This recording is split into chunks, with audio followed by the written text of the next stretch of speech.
So today's session we'll study lesson 37, the uncertainty of the circumstances of death and intense awareness of impermanence. Okay.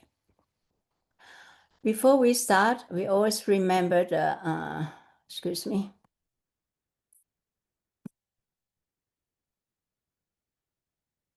Okay, I moved that.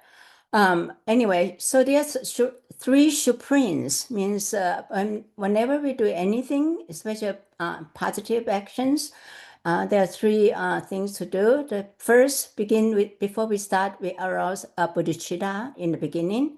So our practice will become a source of merit. And second, when we are doing the main practice, we stay concept free, which is difficult. So at least we should be without distraction, concentrating. In this way, a merit cannot be destroyed. And third is at the end of the practice or whatever it is, we dedicate the merit. So the merit will continue to grow until enlightenment. So with this in mind, let's move to second one. We arouse bodhicitta, that we are practicing the Dharma we are together here today. It's for the benefit of all sentient beings. Okay. And then also we also cultivate Vajrayana view, Mantrayana, to view everything as pure and that develop pure vision. So with that, let's mind for the five perfections. The first is a perfect place. We imagine our place is the Sukhavati, the bliss, the pure land. And the perfect teacher is Buddha Amitabha. And the perfect assembly means we are all Buddhas, Bodhisattvas and deities of the Lotus family. And the teaching is Mahayana Buddhism. And the perfect time is the ever revolving wheel time. So this picture help us to visualize it. Here's Buddha Amitabha with 8 bodhisattvas surrounding him, and here's a rebirth, people taking rebirth in the lotus pond and so forth. Just imagine we're sitting in front of Buddha Amitabha studying our lessons. So with that, let's start reciting the sadhana. Please put your palm together and say the prayer at the end. Okay, taking refuge. In the Buddha, Dharma, and the Supreme Assembly, I take a refuge until I attain enlightenment. Through the merit of practicing generosity and so forth, may I attain Buddhahood for the benefit of all. And the generative bodhicitta in Mantrayana way. I and other sentient beings, infinite in number, have always been Buddhas from the very beginning. In acknowledgement that this is how things are, I generate the mind of supreme awakening. The 7-line prayer. Oji noji nu janchan pema kesa dombola. Janchan jogu no juni pema gyuni shesuza godu kando mambo go. Kiki geta dataji. Shinje raji shesuzo. Guru pema siddhi home. Om, in the northwest of the land Odayana, in the heart of lotus flower, endowed with the most marvelous attainments, you are renowned as a lotus bone. Surrounded by many hosts of darkness, following in your footsteps, I pray to you, come, inspire me with a blessing. Guru Pema Siddhi Home. And pray to our Lama Ajime Ponto Rinpoche. In the pure realm of the great sacred site, the 5-peaked mountain, the blessings of Manjushri's wisdom ripened in your mind. Jime Ponto, at your feet I pray. Inspire me with the blessings. Transmit the realization of the wisdom mind. Homage of teacher Buddha Shakyamuni. Homage to the wisdom warrior Manjushri. Homage to the entire loving lineage masters. The unsurpassed, profound, and wonderful Dharma is difficult to meet for hundreds and thousands, million years. Now that I get the chance to see, hear, receive, and practice, may understand the ultimate meaning of the Tathagata. In order to liberate all sentient beings, let's all generate the Supreme Bodhicitta. So with that, let's start lesson. And so we are learning the words of my perfect teacher by Patrul Rinpoche, and also Khenpo Sadashi's teaching on the outer preliminary. This is a very extensive commentary. Christina last week did us a very good summary for what we learned. Basically, the words of my perfect teacher had three major content: ordinary preliminaries, extraordinary preliminaries, and strict transfers at the time of death. So we are now studying ordinary preliminaries. Usually they contain the so-called forethought or changing the mind. The first one is the real opportunity, having freedom advantages. And second one, impermanence of life. And third is the defect of samsara. And fourth is principal cause of effect. So right now we are studying impermanence. And to begin with, we spent 13 lessons to how to listen to the teaching. And also we the freedom advantages. And right now we have about 11 lessons to go over the impermanence of life. Why do we do that? And then a teacher taught the first two thoughts: the precious human birth and impermanence is help us let go of the fixation of this life. So we develop renunciation of this life. And the third and the fourth thought, karma and the suffering of the Dharma, just remind us that future lives offer no safe refuge either. So genuine wish to exit samsara can grow. So these two aspects, because our mind is so complicated and has so many habits within us, we really need power to do that. Okay, so sorry. So even in impermanence of life, they have 7 major topics to discuss. So you can see that Patrul Rinpoche really get into details. The first is the outer environment, because the universe in which we live. And then next come to the beings living there, that's impermanent. And then even the holy beings are impermanent, the third one. And even the powerful one, those in position power, just not escape impermanence. And then from lesson 33 to 36 is the other examples, impermanence. And this time the number 6 is the uncertainty of the circumstances of death. Because to us, the impermanence that affects us more is death. Everybody know we will die, and death is such a, I think most people are afraid of death, and we should develop our vigilance to impermanent death. So this is where we are. And to begin with, Patrul Rinpoche in this chapter, he said his prayer. Seeing this threefold word as a fleeting illusion, you have left this life's concern behind like a speck in the dust. Accepting all hardships, you have followed in the footsteps of the master old, purest teacher. At their feet I bow. So very importantly, I also think even in the beginning, we should also pray for the blessing for our teacher and so forth. But this first sentence, seeing the threefold word as fleeting illusion, is the goal we like to cultivate. When we ask ourselves, how am I studying impermanence? Ask ourselves, do we see this word is as real, solid, and do I develop some detachment to it yet or not? So we have cultivated the vision that everything is illusory. That's not permanent. Doesn't have any essence by itself. And in this lesson, we have 4 questions. We'll cover it as we read the text along. So the question was, every person in the world knows that they will die sooner or later. Is this knowledge alone sufficient? Okay, so now because trying to find out where we're reading the text.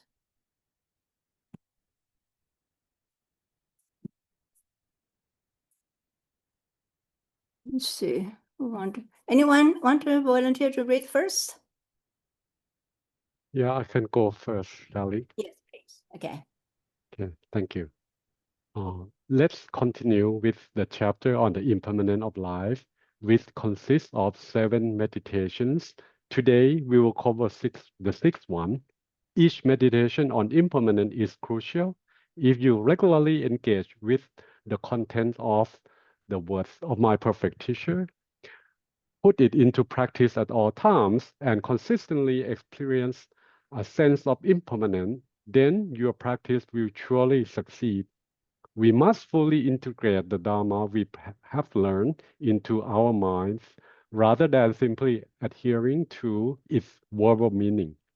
While it is valuable to be extensively learned, if your mind is not tamed and peaceful, mastering thousands of sutras and shastra, or memorizing all the Sutrayana and Vajrayana teachings will not offer you significant benefits. When you face birth, aging, sickness, and death, and when you are about to leave this world alone, without having put the teachings into practice, you may easily deviate from or even act contrary to the Dharma. Therefore, we practitioners should frequently reflect on these supreme Vajra words passed down from the Grace Masters. Sixth, the uncertainty of the circumstances of death. We, the people of Jambudipa, from the moment of birth and are destined to move toward death. However, the manner of death, the causes and conditions, and the exact time of death cannot be determined. No one can be certain when, where, or in what way they will die. In the next 100 years, most of us will likely be gone, and none of us will remain in this world. However, how we will die cannot be predicted. Some may pass away in a hospital, others on the road. Some may drown in a river. Some may take their own lives, and some may perish in natural or man-made disasters, and so on. How are you going to die? Probably no one can truly say. Furthermore, where we will, where we will die cannot be predicted. When we will die is also unpredictable. So what is the one certainty we can rely on? It is the fact that our time in this life is constantly diminishing and never increasing. As Shantiteva says, never halting night or day, my life drains constantly away, and from no other source does increase come. How can there not be death for such as me?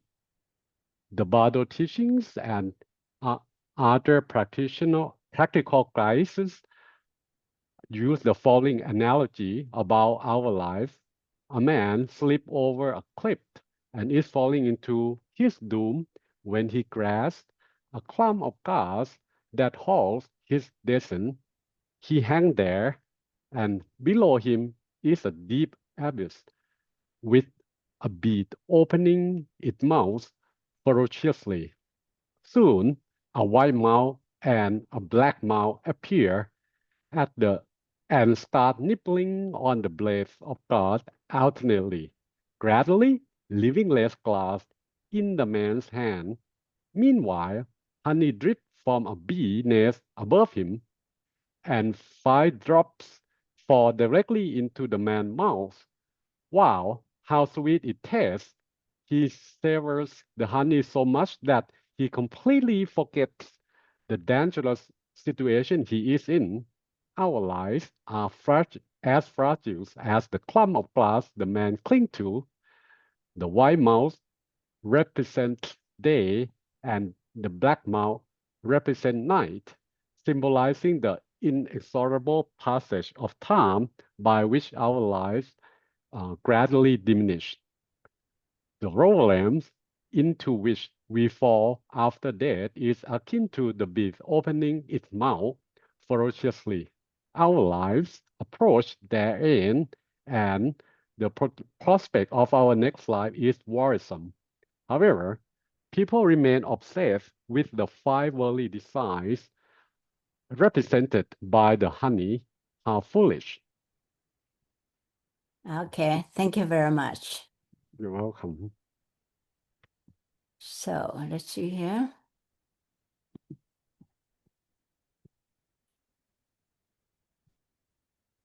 So go back to the question, reading one, done. So Campbell's oral pen remarks again, he reminded us again and again, meditate on impermanence and so forth.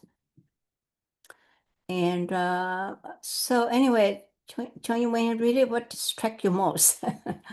Yeah, I think the last the example that Ken Rinpoche mentioned about the man grasping on the glass, that basically what what we are, or at least myself in, like we are enjoying samsara day and night, that we, even though we know by the just a theory that we cannot escape life or death. Death is uncertain, but it is definitely death. When we die, it's uncertain, but the definite answer is we're definitely going to die. So we spend our day and night without even thinking that the last day of our breath is actually today or this minute or this second. So this example is just strike me the most that we must contemplate on the death every moment. Actually, in Thai Theravada Buddhism, we have something to part of the shamatha meditation, which is, I think, in English, calm abiding meditation, that we have to contemplate or focus on the death every breath that we breathe in and out. So that one of the main the practice of Theravada. So I think this corresponding to that meditation well. And the other thing is just a mere theory, and you can die with the work if you not practice, bring that teaching into practice. I think the other example that I can think of outside of this text is just you are reached to you are thirsty, die of thirsty at the bank of the river. So you know that if you actually drink the water in that river, it will quench your thirst. But since you just know that there's water there, but you never drink it, just like the knowledge of the Dharma that we know, we never practice. So it will not be useful at all at the moment of death. Yeah, Thank you. thank you. So I think this story is very interesting. Anybody care to retell a story about what happened? Or I found this picture. It seems kind of depictive, isn't it? Anyway, so there's a white mouse and black mouse, and I cannot see. Oh, here's the black mouse. Yeah. So anyway, so let's remember this story. You could tell your friends and so forth. Okay. And in here, it mentioned that why five worldly desires. Does anybody know what is five worldly desires? I found a picture. It's not totally, but I think it can. This first is the wealth with all the money, and then sex, feel the love, and fame, and eating, and sleeping. As this is in Chinese, it's 财色名食睡. So this is the five desires. Most people, I mean, most our life, people's life is occupied these five things. Okay. And also, most people, teacher also usually tell us we are preoccupied eight worldly concerns. Okay, I think anybody heard about this? I think you must have heard about this. Okay, so we worry about so much gain and loss, pleasure and pain, praise and blame, fame and disgrace. Okay, now John mentioned that these are eight worldly concerns. Do not allow this concern to occupy your mind. Regard them with equanimity. So you have money, you lost money, and then pleasure and pain and praise. You got A plus and got scolded. Got F. And then you have a long term, you have a good status or disgrace. Okay, I got this picture drawing by us. I think this very acutely mentioned what we are always being controlled of this. Okay, whatever we always want to gain pleasure, praise, and pain. We don't want loss, pain, blame, and disgrace. Okay, but we are bound to to meet all these situations. At that time, we just remain equanimity. Okay. So another question is, what is the most critical difference between ordinary people and spiritual practitioner regarding this awareness? Can anybody answer this question? Maybe. Oh, okay. This is actually text reading number 2. Anyone else has any comment on the content in the reading one? If not, Can I read the next? Yes, please. This one? Yeah. Okay, Bob, please go ahead. Not long ago, when we went on a pilgrimage to Read Mount yeah. Garuda near Larangar, a young Tibetan woman who had just graduated from Qinghai University School of Medicine came to see me. She had watched my teaching videos, including the way of the Bodhisattva, and had developed great faith in the Dharma.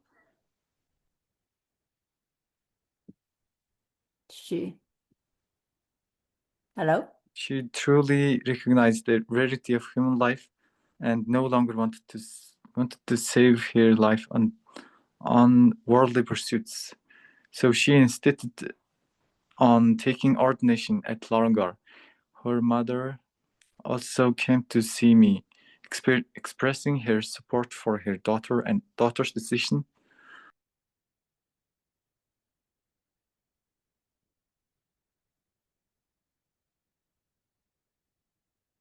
Here, whoop. I think we lost you. But My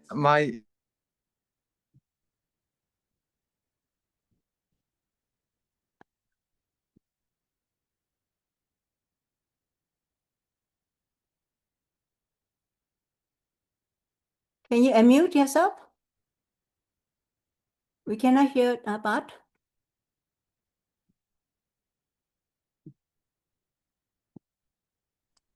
I don't. and I'm having having internet connection, and which is Okay, sometime okay. on the Zoom. Yeah. I'm Okay. I'm having a internet connection, and sometimes I'm not on the Zoom because of the connections, internet connection. Okay. Would you like to continue? Here is the move by the insincerity. Yeah. Here we go. Move. Moved by their sincerity, I didn't reject the young Tibetan woman's request. With my permission, they were happy and returned home to raise money to buy a cabin at Langar. 2 days ago, her mother called me crying. Turned out that her daughter had wanted to become a Buddhist nun as soon as possible, but a recent medical checkup revealed she had terminal cancer. Now she couldn't go to the Larangar anymore. The young Tibetan woman also called me, expressing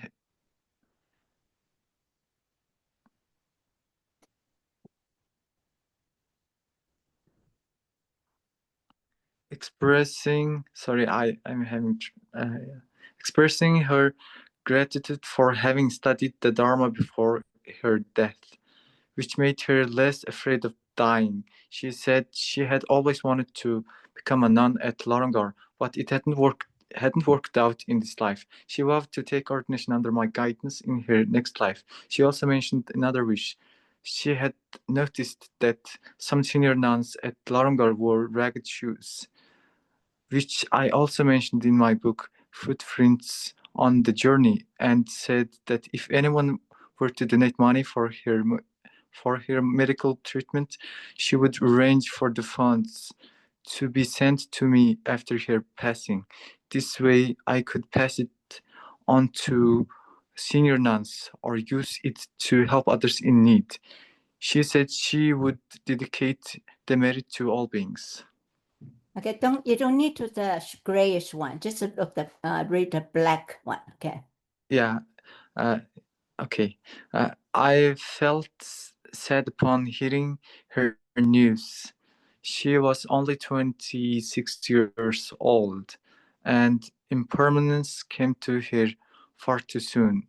In fact, impermanence occurs so frequently around us, yet many people do not take it seriously, believing it only happens to others and will never happen to themselves. Thus, I hope that through this teaching, we can contemplate the principle of impermanence, examining how the mountains and rivers and four seasons are constantly changing, how our innate faith, compassion, greed and anger are in constant flux, and how our most cherished body and life lack any permanence or stability. We must carefully reflect on these issues. As past eminent masters have said, we should place our hands on our chest, close our eyes, concentrate our minds, and ask ourselves, how much longer can I live in this world? Sadly, millions upon millions of people have never contemplated impermanence. They only care about immediate benefits and blindly pursue pleasures in this life. In this life, what they ultimately gain or lose. Many should ponder this. Okay, thank you. So, what do you think the story about poor Tibetan young lady? Yeah, I think in Shanghai is a really prestigious university in China,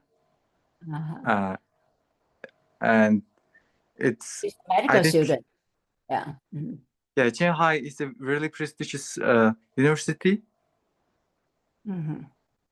Yeah, I think he must put every effort to get into the medical school of Shanghai, and the relation to the merit. I want to talk about the relation to the merit. And when she was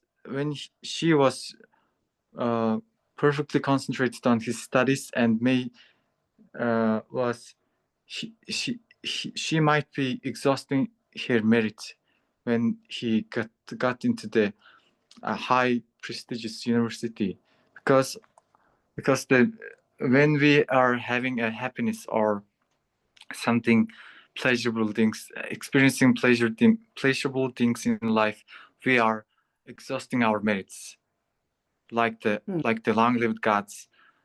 When the gods are having a pleasure at their own will, when they're imagining what they want and they experience it, and they are taking and they are uh, using their merit, which is in a form of happiness.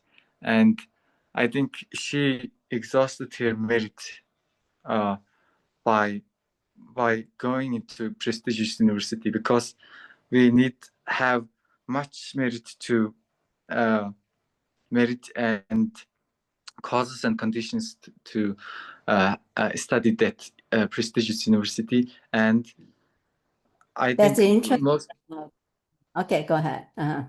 Yes. and most interesting thing that was that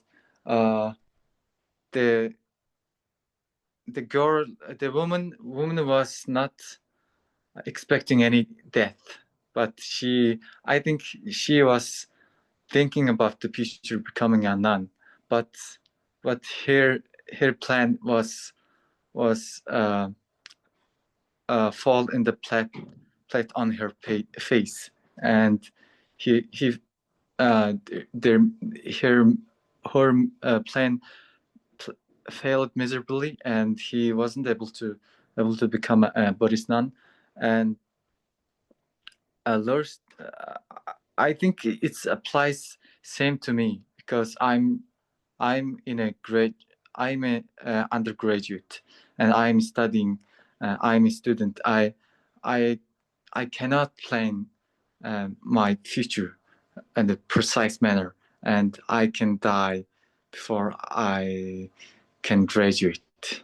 And I have to apply this example like this to me, and I really learned that I shouldn't have just imagined, daydream about how I will graduate, and when I graduate uh, I will go to the very prestigious job, and I shouldn't do that. I should concentrate on the present, and I shouldn't think about too much of the past or too much of the future.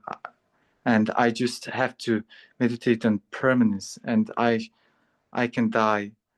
Even I attend after attending this teaching, I can die. I can when I sleep, I can die in my sleep.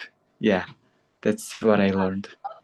Amazing. Such a young, I mean, in college, I think it's very young. You already developed this kind of conviction. That's very, very rare. Good for you. Yeah. Sometimes when I before the teachings, and I'm sweeping my kitchen room, and when I think when I watched the mind, what I am dwelling was, and I was dwelling in impermanence. Will I die while I'm sweeping the room? Sometimes I go to the bedroom. I will I will die here in the bedroom, and what should I fixate? What idea I should focus when I'm in that situation, and will I ever contemplate the Dharma and so on, and yeah. Yeah, it's good to be, actually the whole lesson is teaching us every moment we should be vigilant, and also we should be careful not to be totally preoccupied. But because we have the things in hand, we live in this society. We are student, a father, mother, or whatever. We have roles to play. So at the same time, we should do our job well, and knowing everything's important, and we enjoy every moment and put our best effort in there. Whatever comes out, we just accept it, and then also treat it with equanimity, but always to make use of the time. I think that's very, very good. And then I'm impressed at such a young age, and most young people just squander their time away and or concentrate on other things. So good for you. You're a real Dharma practitioner already. Okay, so come to next. The question number 1. What is the most crucial difference between ordinary people and the spiritual practitioner regarding this awareness? I want to answer. Okay. And yeah. And a lot of people know Steve Jobs, and he was the most influential person in the Silicon Valley, and he said when he go to the India and on a pilgrimage, and he was meditating 6 months, I think. I read somewhere in the article, on the internet, and he used the impermanence take to the heart, and he take the impermanence to the heart, and she said, you should every day you should think it's as if your day. It's as if it's your last day, and you should treat the all day as every day as your last day. And he said, in a worldly term, and because he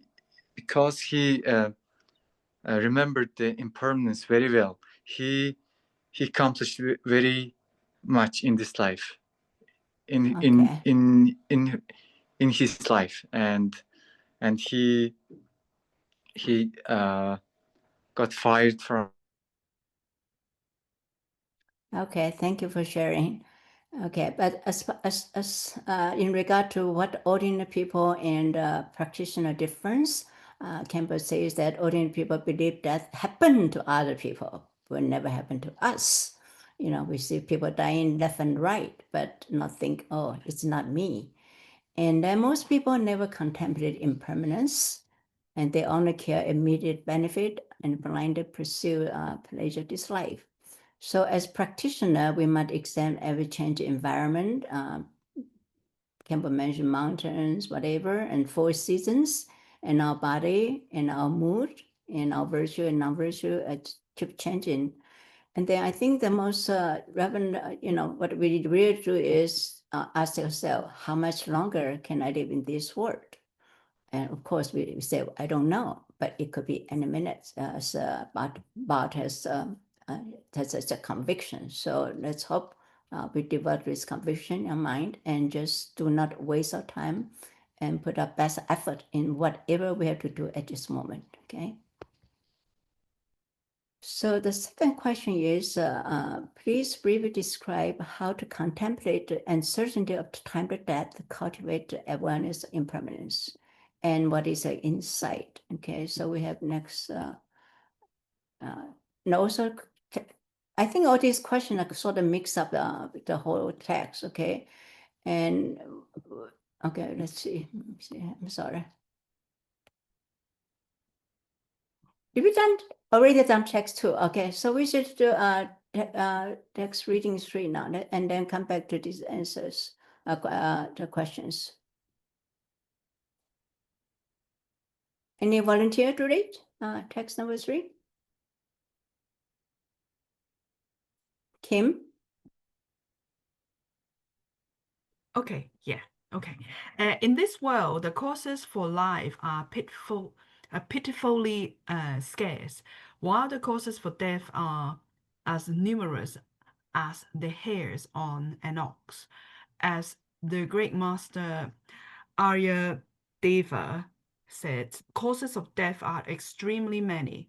Causes of life are exceedingly rare, and even they may turn into causes of death. There are countless causes of death, such as fire, water poisons, dangerous places, natural disasters, and the imbalance of 4 elements within us. Moreover, what we consider as causes of life, such as clothing and food, can also become causes of death. For instance, dietary supplements and fitness nutrition products intended to enhance health may contain toxic substances. Products made from genuine leather or real fur are often regarded as status symbols, but their production releases chemicals harmful to human health that can cause skin issues or even cancer.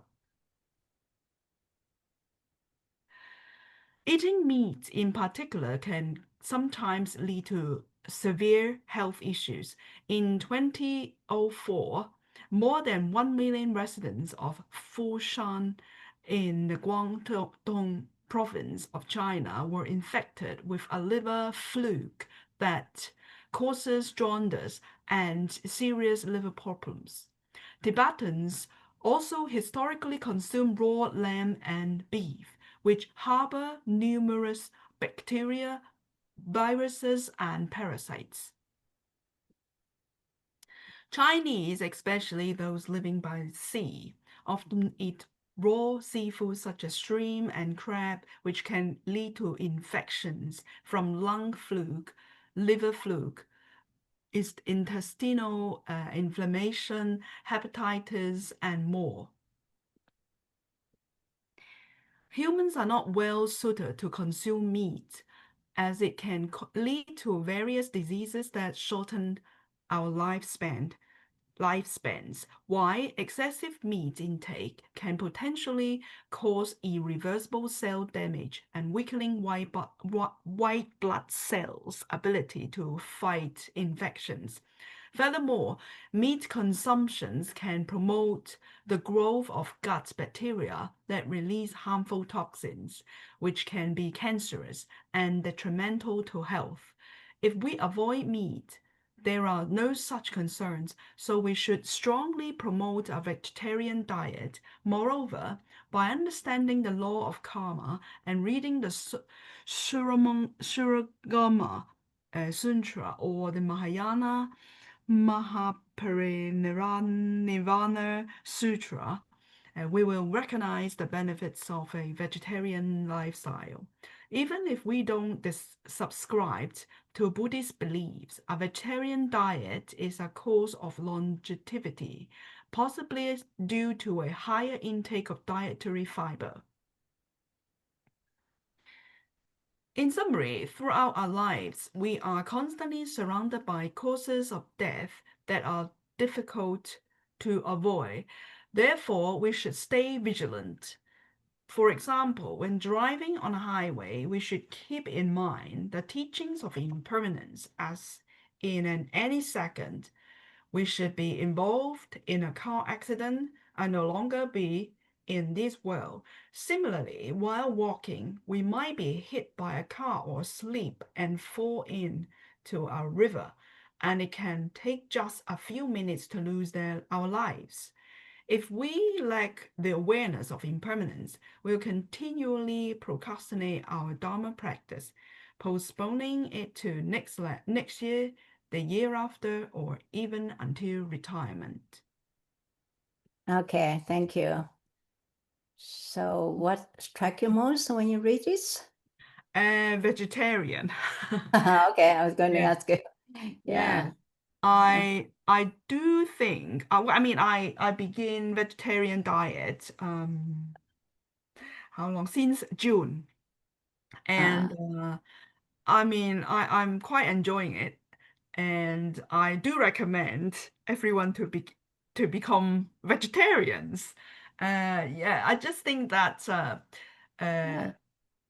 everything just seems better. The health, in terms of health, Mhm. well, but of course it's yeah. I think our although we need to meditate on impermanence Mm.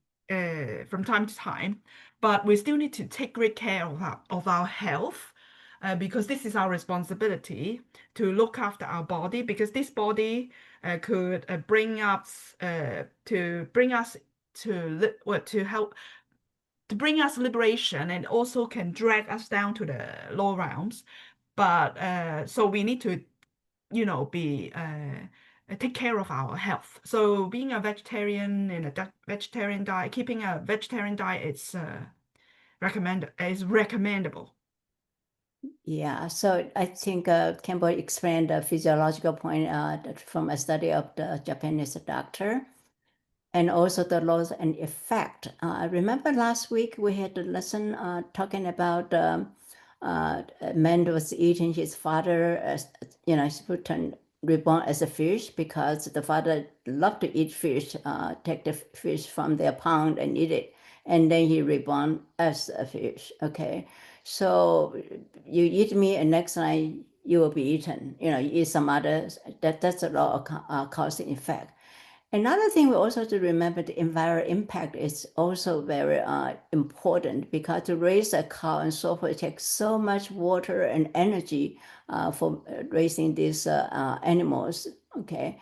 And the dietary, it's, vegetarian diet, it costs less pollution, I say, okay? Actually, our ozone layer depleting and so forth had lots to do with the animal farm and so forth, because they have waste and so forth, okay? So for that reason, we should also be a vegetarian. And then at least Campbell also said, if we cannot be vegetarian all the time, maybe at least like the 15th or 30th or the month or the auspicious days of the month, you become a vegetarian, so forth. So slowly train yourself, okay? I myself been vegetarian, I think more than 20 years. I think I'm still fine, not malnutrition. So I think it's good, for different aspects, try to train ourselves in that aspect. And as far as another question is about the difference between practitioner and so forth.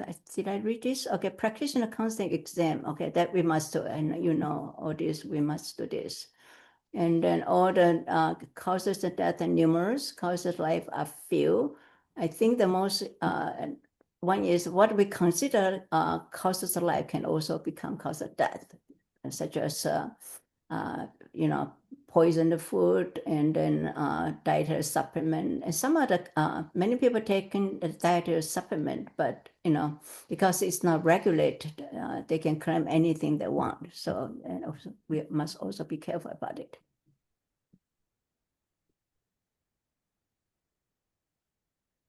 Okay, Campbell said that we should stay vigilant even when driving a highway, and then you could involve car accident and so forth. And then if we lack the awareness permanent, we will continue procrastination of Dharma practice, postponement to next year, the year after, or even retirement. So that's, we become not putting off our practice, what's most important thing to do when we still have our life, okay? Any others people have thought about this?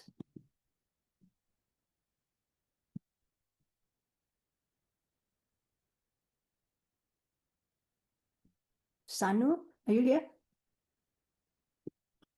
Thank you, Ms. Go. I could make some comments on this regarding diets and things. I try myself to be vegetarian. Sometimes it's difficult, but I've always tried to tell people that if we as human beings demand respect and demand to be treated fairly and nicely by other beings, we should extend this to all living beings on the planet. It would seem fair, because if we don't do it and if we let our stomach make decisions, then we clearly a bit hypocritical.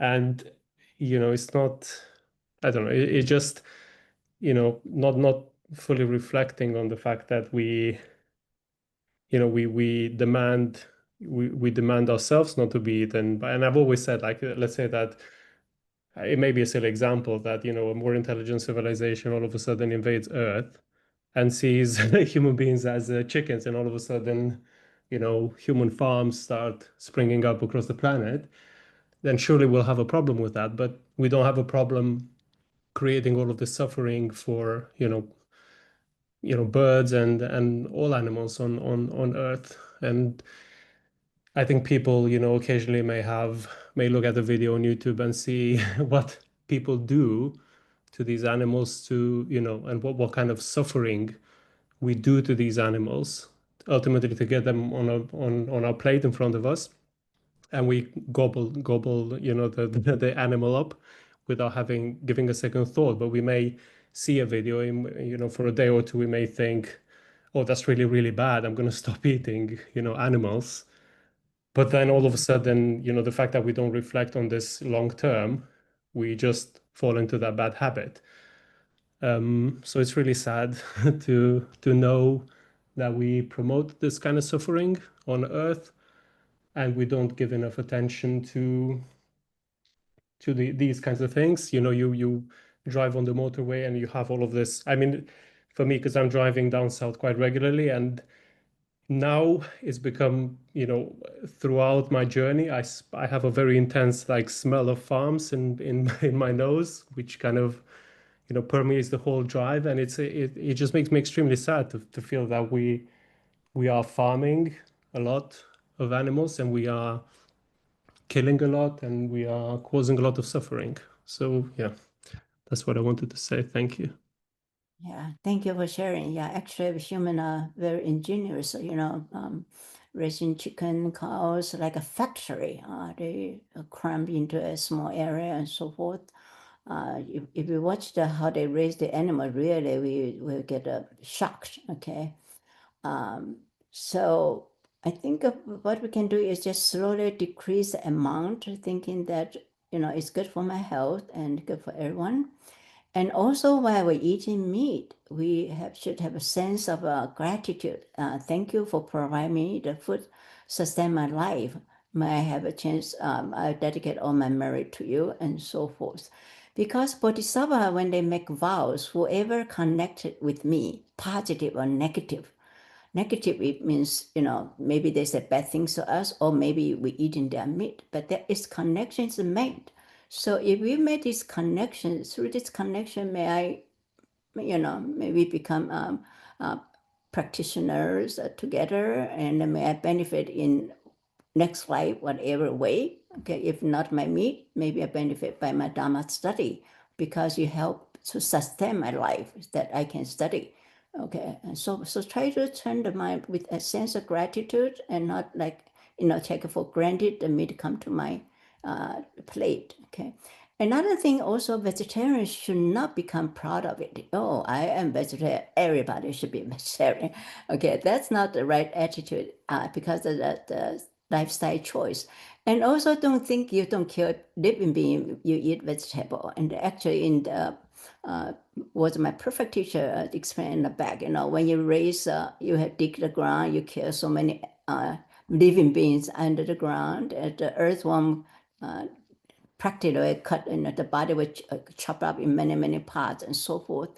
And during maybe they use insecticide, whatever, and kill many bugs when they raise their crops and so forth. So vegetarians should not be proud of it, because I'm a vegetarian, and then look down upon us, and we should, the others. Okay, so we should respect for others' a choice, but in the meantime, you could raise the awareness, the advantage comparing to this to diet, because actually medicine, medicinal research already proved that, found out that's true, that the high meat diet is not good for health. So for health reason, we also actually, I think Campbell also mentioned this aspect. Okay, so, and what other questions we have there?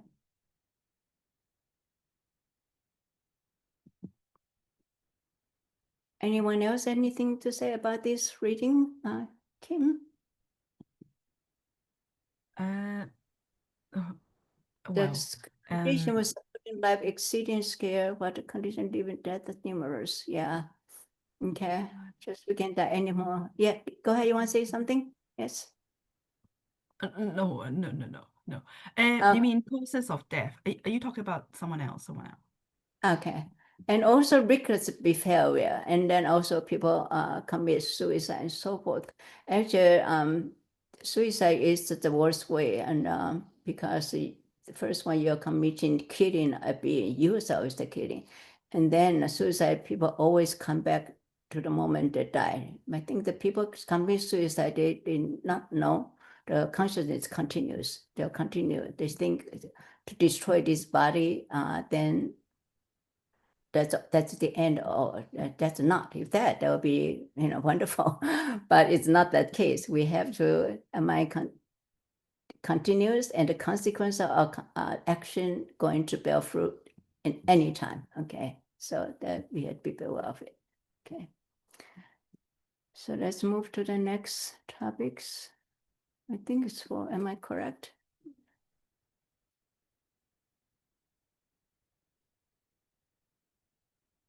Number 4. This one. I'm sorry.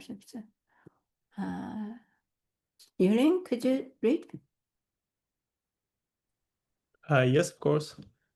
The place of death is uncertain. The Dhammapada covers the story of an old man. When the Buddha was in Shravasti, a wealthy but stingy old Brahmin in his late 70s lived there. The old man wanted to build an extravagant mansion, so he spent a lot of time supervising the construction and directing the craftsmen. Through his omniscient wisdom, the Buddha knew the old man had only one day to live. However, The old man was unaware of this, so he continued to occupy himself with meaningless tasks, absorbed in his business. Therefore, the Buddha approached the old Brahmin in person. The Buddha asked the old man, "Are you not too tired? What's the use of building such a mansion?"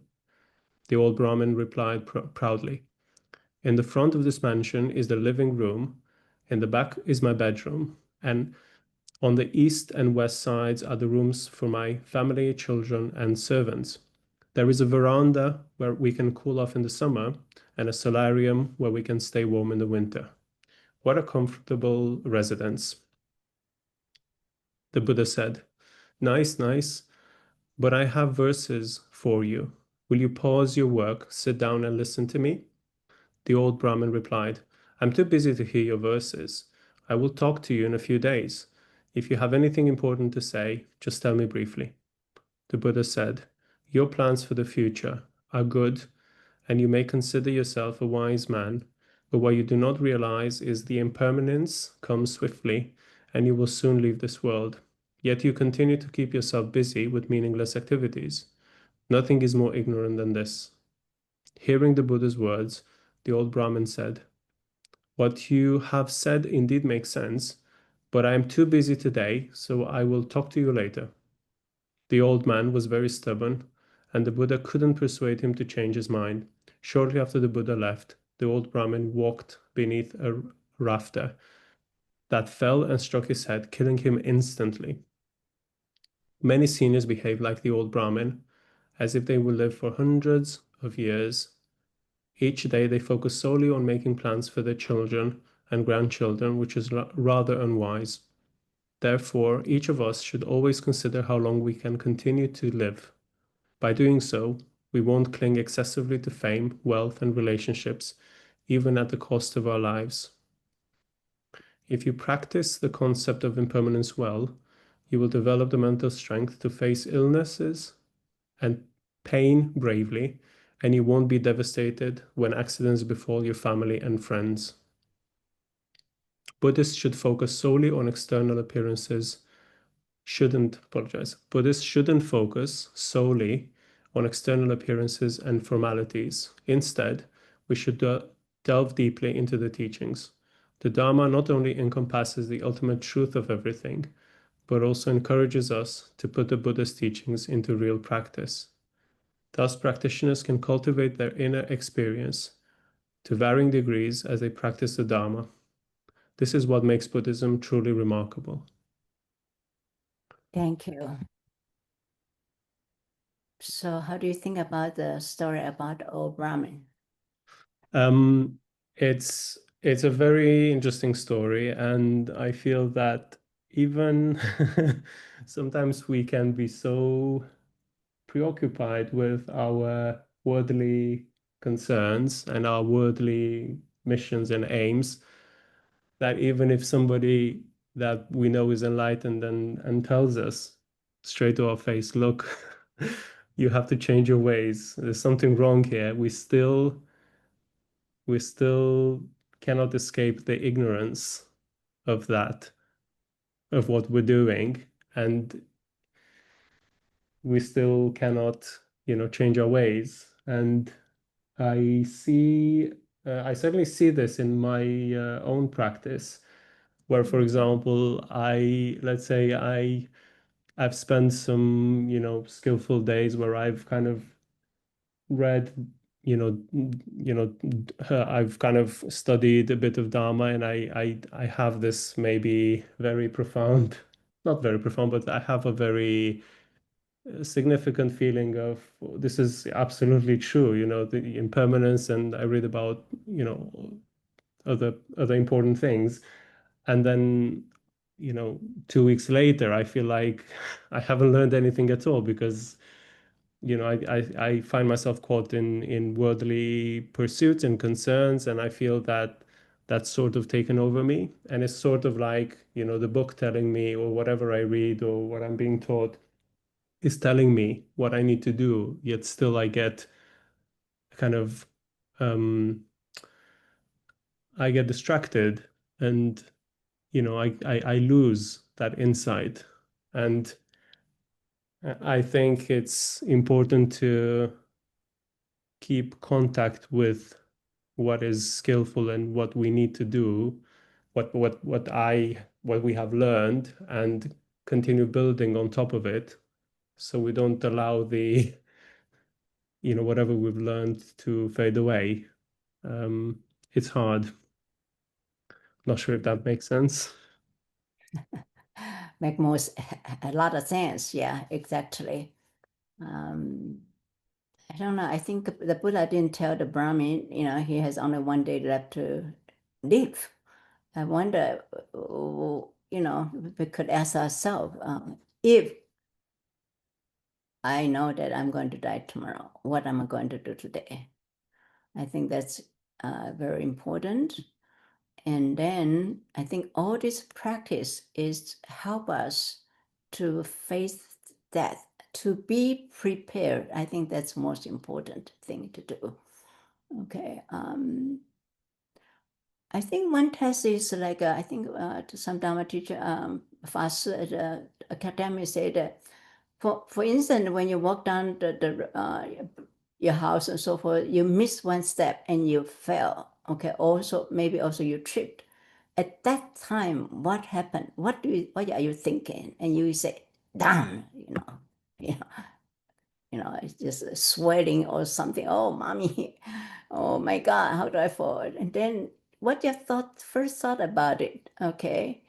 And then we should cultivate, whatever happened, we should instantly bring our guru or Buddha Amitabha, Guru Rinpoche, right at that moment in our mind. Guru Rinpoche, we could call out that loud, And then when we know situations are very bad, and the teacher us to think, we know that, there's no hope for us, we could imagine Guru Rinpoche, our guru, on top of head.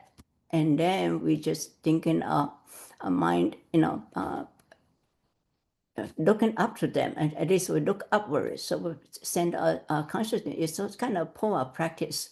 But it's very important at the very urgent moment. If we miss something or we trip or hit ourselves, what is just our response? Okay, so we train that become a first reflex.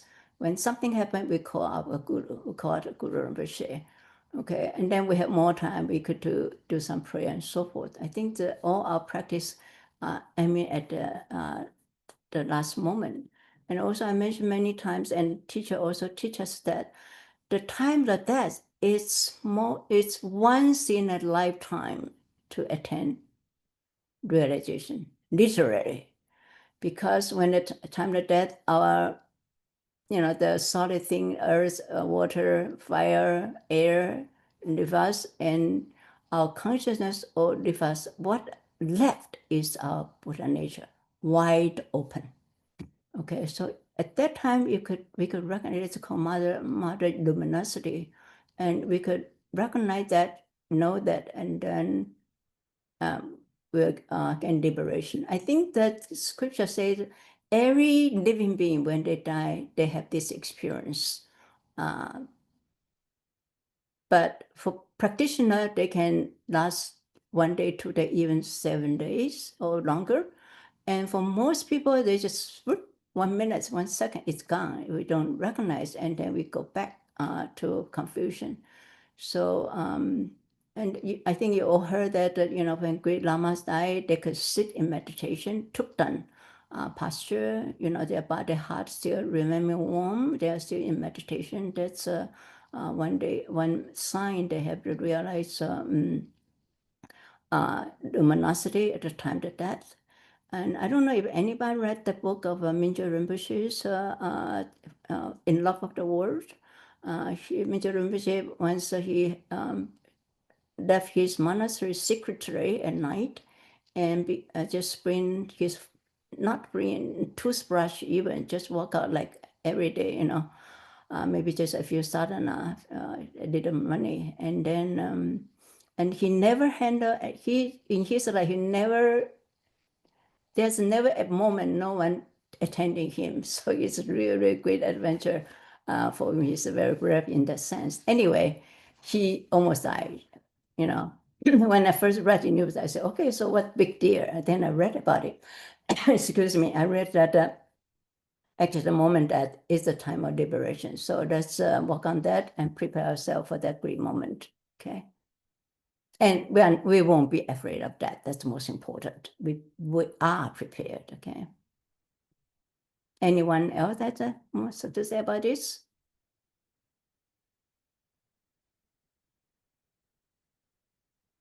I think the meditation, when we do meditation, did I mention last time? Just at the end, we dissolve everything, or even at the prostration, at the end of prostration, we imagine all the sentient beings dissolve into our object support of refuge, such as Guru Rinpoche, and Guru Rinpoche also dissolve into nothing, and then we should rest there, and that's the moment to touch our, without try not to be very quiet, no concept, and that moment is the one we should cultivate. Also, there's a bit the gap between two thoughts. That's the moment of then that our Buddha nature will reveal us. We cannot force Buddha, we cannot force Buddha nature to come out. It's only when we clean up the dust, it will shine through by itself. So that's before I do. Yes, please. Yeah. I received one, I think, well, it's a post on the Tibetan Buddhism study group. It was about the moment we die, well, especially when we it's an unexpectedly it happens unexpectedly. We were advised. We are advised to imagine, to visualize either Amitabha or Jigme Phunso Rinpoche sitting on our crown. We need to meditate on, visualize that, and imagine that our consciousness rise and merge with Amitabha or Jigme Phunso Rinpoche. That was what I was advised from that post.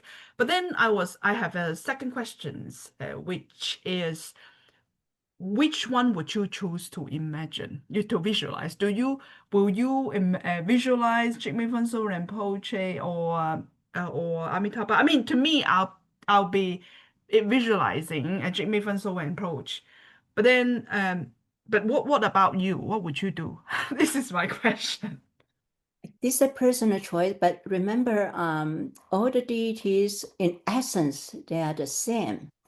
The form they take is depend on connection with them. When you remember when to the Jigme Phunso Rinpoche and first visualize Manjushri and then turn into Jigme Rinpoche and then say Jigme Rinpoche's essence is Manjushri or Manjushri essence is a guru. So they are in essence the same, but in form, because we have different connections to different deities or our likes and desire. Oh, I prefer this, I like this deity. So whichever deity you feel most affinity, and it just come to your mind automatically. That if you think a good Jigme Phunso Rinpoche, actually Jigme Phunso Rinpoche is now, when he passed away at Paranimara, he said, I'm waiting for you in Sukhavati. Okay, so he is no different from Buddha Amitabha in essence. So if we think of him, it's the same. If you aspire to be reborn in Amitabha's Pure Land, you will be reborn in there. And then actually Jigme Phunso Rinpoche will lead you there. And so forth. Okay, so yes. Because because I do like everybody else, guru yoga every day. So I visualize Jigme Phunso Rinpoche every day. So I mean, because I look at his picture every day during all the prostrations. So it's so I mean the first image in my head is Jimmy Funso and Poach, and but then because we are now reciting the Amitabha name for the for the latest Loranga initiative. So I mean that's why I come up with these questions, because it's always a choice there. But of course, because I visualize, I'm prostrate to Jigme Phuntsho Rinpoche every day. So well, that's why my choice will be Jigme Phuntsho Rinpoche. Yeah, that's it. That's my Yeah, if you prefer to, when you recite to put Amitabha's name, that's okay. You remember that, and then you have two choice. That's good. Whichever comes up when you time that's fine. And when you Jimmy Rinpoche is not different from Amitabha. Amitabha is not different from our guru. And then actually, the one very important essence is our guru. For Guru Yogas, our guru is the embodiment of all the Buddhas, Bodhisattvas, and all the deities. Okay, so visualize gurus. Definitely, it's that's your way. And also, if you feel like to visualize the deity, that's fine. You understand the nature is not different from my guru. My guru manifesting as this deity, which I somehow feel affinity to it. That's fine, because they are the same. Okay, as long as you have aspiration, you know what you like, and that's your point. Okay, thank you. So anybody had other thought about it? Thank you, Kim, for the question. That's very important. Okay. So let's move on to the next text reading. Oh, the other thing is that the Brahmin died in his own home. Isn't that a kind of sad? Yeah. So that's any place you could die. You die in a luxury palace he's the building. Okay. So Nim, could you read text 5, please? Sure. Furthermore, it is precisely because the causes of death are so varied that the time of death remains uncertain. It says in the collection of deliberate sayings, some die in their mother's womb, some die at birth, some die while learning to crawl, some die while learning to run, some die old, some die young, some young adults die in their prime. A Chinese proverb states, there's no difference between the old and the young on the path to death. Death takes everyone, old or young, equally. Some die before they receive timely treatment or help. Some are in an ambulance but die on the way to the hospital. Others, bedridden for years due to lingering illnesses, waste away to mere skin and bones and pass away with unfulfilled regrets. I have seen many such patients who linger between life and death. Recently, one person called me and said, please grant me blessings so I can die sooner. Living like this, I am a burden to others and a pain to myself. However, if his karma hadn't been exhausted, it would not be easy for him to die sooner. Many people die suddenly or by accident before they can finish their meal, complete their sentence, or accomplish their task. Some even take their own lives. Of course, at the moment of death, ordinary beings inevitably experience the effects of karma, while sublime beings have attained freedom beyond life and death. As I mentioned recently, the Lama next door passed into parinirvana while reciting mantras in the Vajra posture. Later, many Dharma friends reported that a rainbow appeared in the sky that day. There are many such instances in Dujam Rinpoche's Enigma school of Tibetan Buddhism. For example, one disciple of Varasana placed his shawl and mala on a branch of a cypress tree before ascending directly to the pure realm. The state of realization demonstrated in this case is beyond the imagination and reach of an ordinary person. In summary, there are countless causes of death in this world. Regardless of what we're doing, whether eating, walking, driving, flying on a plane, or even just sitting at home, death can come suddenly. Surrounded by so many causes of death, the forces sustaining life are as feeble as a flickering candle flame in the wind. As stated in Narjuna's precious garland, Constantly surrounded by causes of death, we are like lamps in a gust. The Buddha employed other similes to convey the uncertainty of death, such as life lasts between one breath and the next, and life is more fragile than a bubble in a stream. Given this, we shouldn't occupy ourselves daily with dressing up, making money, and planning for the future. There's no guarantee that death will not strike unexpectedly at any moment, nor that you will not be reborn as an horned animal tomorrow. You should sincerely accept the uncertainty of the time of death and the circumstances of rebirth. Please contemplate this and earnestly practice it over the long term. Thank you. You're welcome. So how do you practice awareness of impermanence? Did you share how you do that? I try to practice, but really now, since we've been doing this study group actually, and we've been talking about impermanence and the preciousness of the human rebirth. I think that kind of jolted me a little bit into action to really think about how precious this human life is, and that I don't know. I have no guarantees of what will happen. I have hopes, I have aspirations of what will happen in my next life, but the only life I have is this one right now. And so remembering that I do have this precious human life where I have access to the Dharma and I can practice, and that death can come at any moment, like literally at any moment. I think what I do in my death meditation is one of the sayings that was in this text is that my life is really between this breath and the next one. And that usually shocks me. It's just this little jolt that says, really, you inhale, will you exhale? Or you exhale, will you inhale? And so I when I see or hear, and I guess really when I see or hear about people dying, and in my own daily meditation in my morning practice, I do think about impermanence and when I do purification at nights, I guess, I do think about impermanence. It's part of my practice to reflect on impermanence. And part of that says, people my age have died, people younger than me have died, people older than me have died.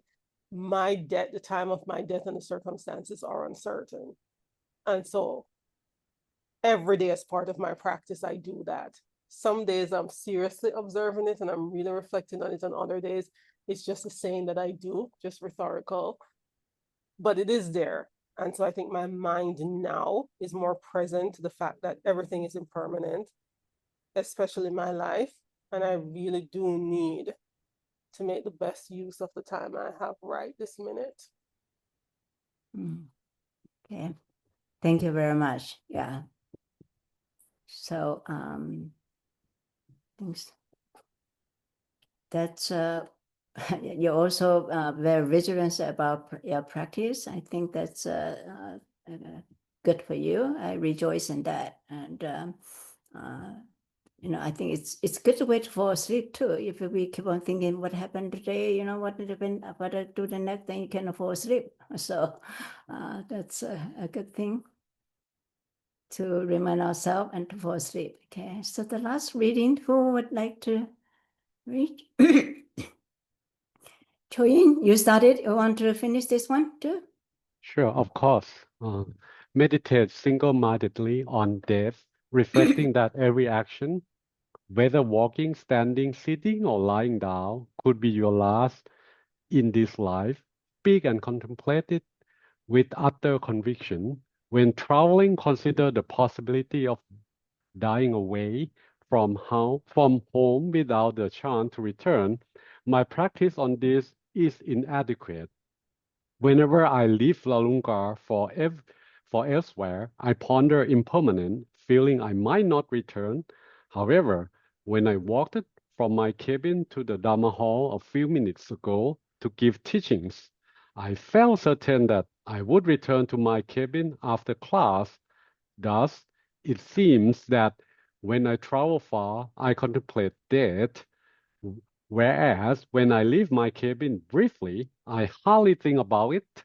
In fact, wherever we go, whether to the toilet or to fetch water, we should remind ourselves, I might die there. We must always Maintain a strong awareness of impermanence. When you set out on a journey or rest on the steps, ask yourself, will I die here? Wherever you are, reflect on whether this might be where you die at night. You might, before you sleep, consider, I might die here tonight. It's uncertain whether I will be alive tomorrow. Of course, worldly people may find your strength thinking this person is in a good health, so it is impossible for him to die while sitting on the stair. How pessimistic it is that he lives in such fear every day and has no significant goals in life. However, their perceptions are misguided. What worldly individuals pursue in this life is entirely different from what we practitioners strive to attain, renunciation. If you have developed a conviction about impermanence, you will undoubtedly become disenhanced with worldly concerns, much like a gallbladder patient who sees greasy food and shows no interest at all you care about is liberation from samsara. When you go to bed at night, we should think, I might die in bed tonight, and tomorrow I may not wake up. I frequently contemplate this. In fact, reflecting on impermanence should be a habit. If you think about it every night before you go to bed, eventually the awareness of impermanence will arise in you naturally. Please don't behave like an animal that simply collapses on the ground and starts snoring when it's time to sleep, only to wake up in a daze when it's time to get up. If you do so, it indicates that you are not fully immersed in Buddha's teachings. When you rise in the morning, ask yourself whether today might be the day you breath your last, and consider that there's no certainty you will have the chance to sleep again in the evening. What I just said may resonate deeply with good practitioners. However, no matter how much more I elaborate on this, it may not impact those who never put the teaching into real practice. Practice like Kadampa Geshes of all, who often contemplated before going to sleep at night. We do not know if we would need to light a fire tomorrow morning. Thus, at night, they would typically leave the embers uncovered and turn their bowls upside down, maintaining a steadfast understanding of death in their hearts at all times. According to Tibetan tradition, turning someone's bowl over symbolizes that the person has died. So a person would never turn their bowl upside down while still alive. Although I am not from the Kadampa lineage, I greatly admire their practice. Every time I travel, I think, will I die during this trip, and arrange my affairs accordingly. Once I was about to leave Lalunga, I told my Adama friend, please help me arrange my money if necessary. Let me tell you what is for life release. Hearing my words, the Dharma fellow became very frightened, thinking I must know through my clairvoyance that my death was approaching. Therefore, he immediately said, you won't die, you won't. You will live long, very long. However, people may ask, I'm going somewhere to get things done today. If I worry about whether I will die right at the beginning, won't it bring me bad fortune? Actually, there's nothing to worry about. If you consistently contemplate impermanence and death, you will eventually develop a conviction about impermanence, which will motivate you to practice diligently. Of course, we shouldn't just pay a lip service to this idea. We need to put it into real practice. Some senior practitioners never allow their minds to wander due to their focus on impermanence. They fill their schedules with Dharma practices and we should follow their example by practicing impermanence wholeheartedly and diligently. Let's ensure we never slack off or become negligent. Thank you. Thank you very much. That's Campbell real nail, hidden nail on this top. Okay. So let me see. Since our time running short,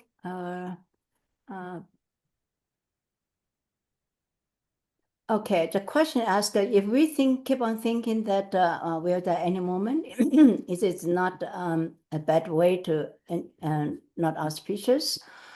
Excuse me. I think that explanation like it here. This is an explanation from Campbell Zichen or Laronga. He's a senior tutor of Campbell's teaching. He said that contemplate this point is meant to remind us that it's not far away. It is not hundreds of thousand miles away. And this teaching meant to enhance our sense of urgency that we dare not to become complacent in our hearts, okay? And then the uncertainty of time to death let us know we are not entitled to waste time. So we should not waste time.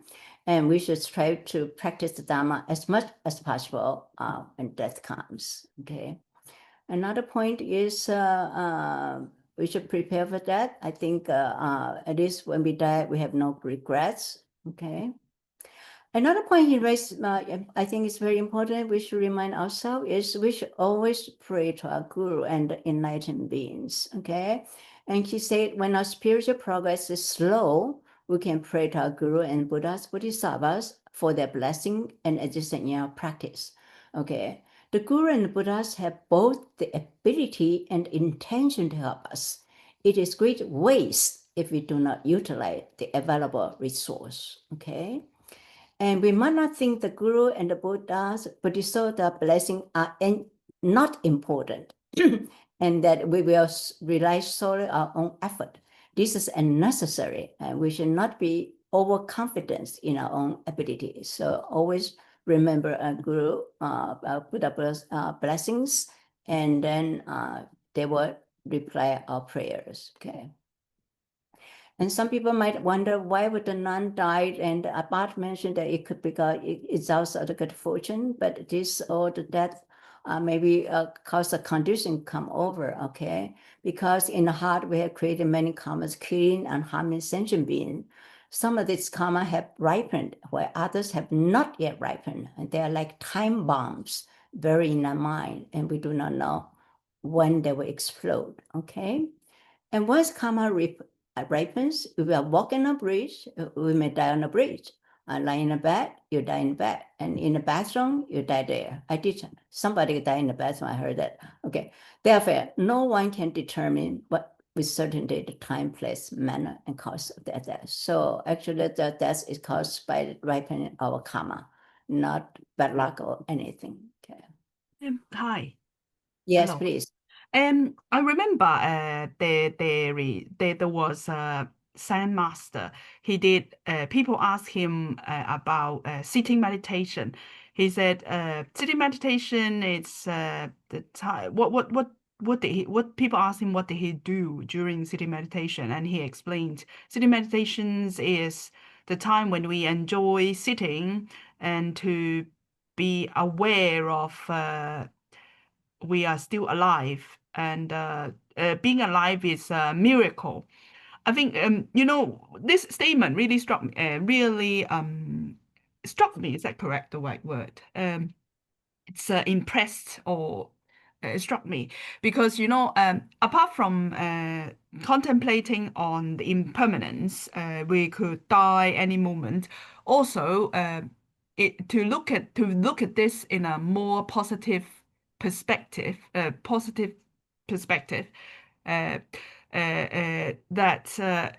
while we are still breathing, we're still alive. It's a miracle. I think it's like it's not just because if we keep looking at impermanence, we're going to die any moment. It's a bit pessimistic. But if we look at, oh, we are still alive, but we could die next moment, then this is more, and it's a miracle to be alive. It's more thankful, it's more positive to look at impermanence. That's what I want to say. Yeah, exactly. And also, actually, impermanent is not a bad thing. Okay, I think Zhangzhou can tell you, actually, impermanent is a good thing. Because of impermanent, we can change. Okay, because maybe we grow in our understanding and so forth. We could develop our merit, our propensity, and so forth. So impermanent is, in that way, impermanent is good news because we can change ourselves. We could shape our future. What has been done before, we cannot do it. We just have to accept with equanimity. But the future is still in our hand because things are impermanent. We could change for the better. Okay, not for the better, for worse. Okay. So we're coming to the end. I think is anyone else thing to say? I think in summary, we could develop the conviction.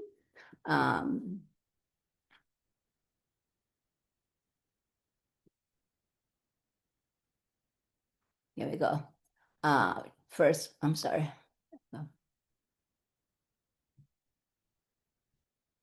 Yeah, we will certainly die. Of course, we know that everybody knows that. Okay, the time of circumdeath are uncertain. At the time of death, only genuine Dharma will be benefit. So we must practice the Dharma like our hair is on hair.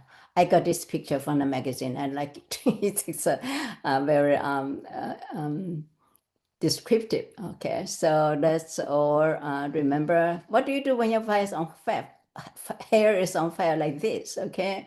And count down 10, 9, 8, 7, literally 1, 0 already. So hopefully through this lesson, maybe we become more vigilant. I mean, I think most of you, was us, already practice impermanence. We rejoice in your practice, and let's keep on trying. And also prepare our death. I think that's most important, to cultivate our practice so mature, so familiar, it become our second nature. So we won't be, panic when the moment that comes. Okay, so let's dedicate our merit. Put our palm together. By this merit, may I attain the omniscient Buddhahood and overcome all enemies, the mental afflictions. May I liberate all beings from the ocean of samsara and settled by the wave of birth, old age, sickness, and death. Just as the warrior Manjushri attained omniscience and Samattabha too, all this merit now I dedicate to train and follow in their footsteps. As all the Buddhas of past, present, future praise these aspirations supreme. So now I dedicate all this root of virtue for the benefit for all beings to perfect good action. So thank you very much, everybody.